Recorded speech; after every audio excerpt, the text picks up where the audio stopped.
Vamos a ver ahora cómo se ha logrado aplicar el concepto de convolución a las redes neuronales para mejorar su desempeño cuando se trata de analizar imágenes.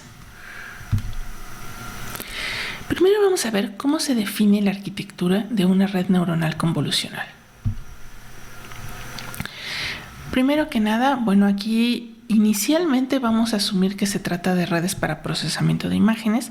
Toda esta presentación va a ir alrededor de esta suposición, aunque, insisto, actualmente ya se han llegado a hacer experimentos como utilizar variantes de esta red para analizar señales acústicas y otras cosas que puedan tener características semejantes.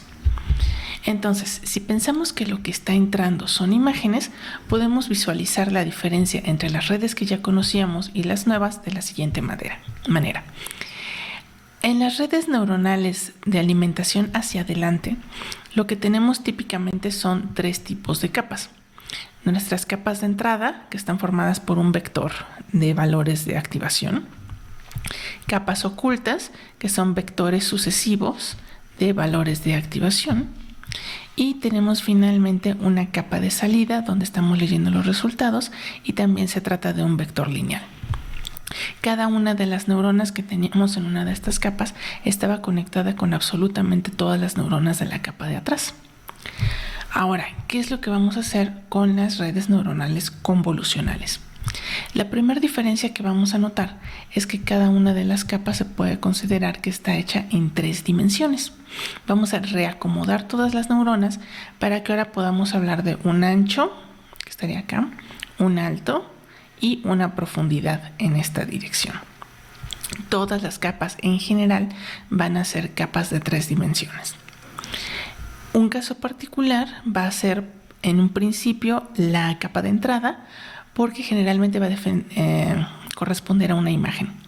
Si es una imagen a color, la tercera dimensión que vamos a tener aquí, la profundidad, son los 3 canales.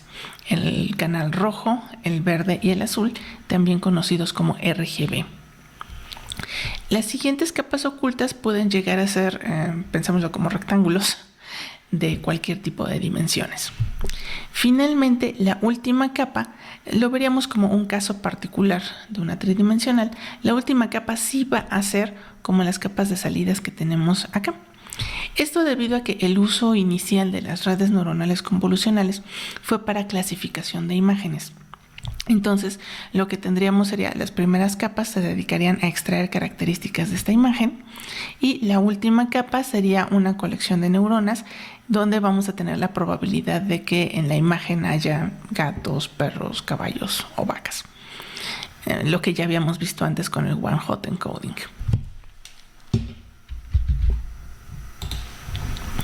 Para pasar de una capa hacia otra de uno de estos volúmenes al siguiente, vamos a tener diferentes opciones de operaciones que podemos realizar. Primero vamos a tener la capa que le da el nombre a este tipo de redes, que va a ser una capa convolucional. En esta en general se va a ejecutar la operación de convolución sobre la capa anterior con tantos filtros como sean especificados y además se puede agregar un sesgo. Su salida es otra capa 3D. Entonces, todo lo que estuvimos estudiando en los videos pasados acerca de la operación de convolución, la vamos a codificar de tal manera que la podamos aplicar con este tipo de red neuronal. Adelante vamos a ver los detalles de cómo se hace esta implementación.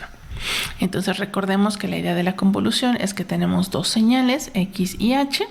X en este caso sería nuestra imagen en colores, o podría ser en blanco y negro, en un caso particular podría ser una imagen con transparencia, y nuestra función H sería el filtro. Al ratito veremos cómo codificamos ese filtro. Ahora, la otra cosa que podemos hacer es, si ya aplicamos una operación de convolución y obtenemos uno de estos volúmenes, recordemos que estas son multiplicaciones y sumas, una especie casi como de producto punto. Lo siguiente que solíamos tener en las redes neuronales eran estas funciones de activación no lineal para decidir si la neurona dispara o no dispara y que podíamos reinterpretar en términos de probabilidades. Entonces también podemos agregar una función de activación para cada una de las neuronas que vamos a tener en estas capas. Y bueno, podría ser una tangente hiperbólica, una sigmoide o lo más común, que es utilizar una rectificadora lineal o ReLU. Otra operación muy importante, lo estamos traduciendo como operaciones de unión o capa de unión, son mejores conocidas por su nombre en inglés como pooling, donde lo que vamos a intentar es reducir el tamaño de nuestra imagen. Entonces se habla de una operación de submuestreo. De alguna manera vamos a extraer muestras de la capa que teníamos arriba y vamos a tratar de encoger su tamaño. Entonces sería más bien como de este hacia el de acá. Y se aplica sobre las dimensiones espaciales, ancho y alto. Entonces sería sobre esta dirección y esta dirección. Usualmente cuando aplicamos una operación de unión vamos a conservar la profundidad de nuestro rectángulo de neuronas. Aquí tenemos una nota especial en el sentido de que, bueno, siempre estamos tratando de entrenar nuestras redes neuronales para que encuentren los parámetros en lugar de que nosotros los estemos buscando a mano.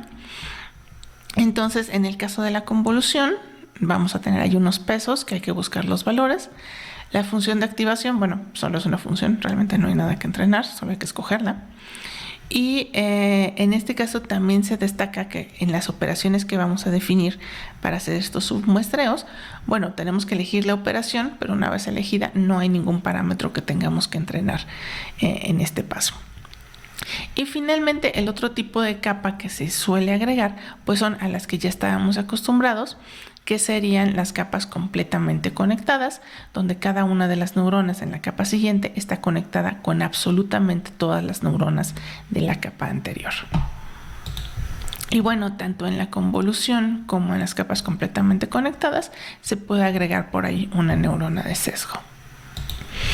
Entonces, con todos estos tipos de capas, la forma en la que vamos a especificar la arquitectura de nuestra red neuronal convolucional es diciendo explícitamente qué operación vamos a ejecutar en cada una de las capas. En este ejemplo, que suena muy sencilla, diríamos, bueno, vamos a tener una capa de entrada, que usualmente va a ser nuestra representación matricial en 3 dimensiones de nuestra imagen que queremos analizar. Después, por ejemplo, podría venir una capa que ejecute la convolución, una capa convolucional. Después, si decidimos utilizar alguna función de activación, tenemos que decir explícitamente cuál es. Si vamos a hacer algún submuestreo y vamos a hacer una operación de unión o pooling, también lo tenemos que decir explícitamente. Y cuando lleguemos a nuestra capa final, si queremos hacer una todos contra todos, bueno, tenemos que decir que también vamos a tener una completamente conectada.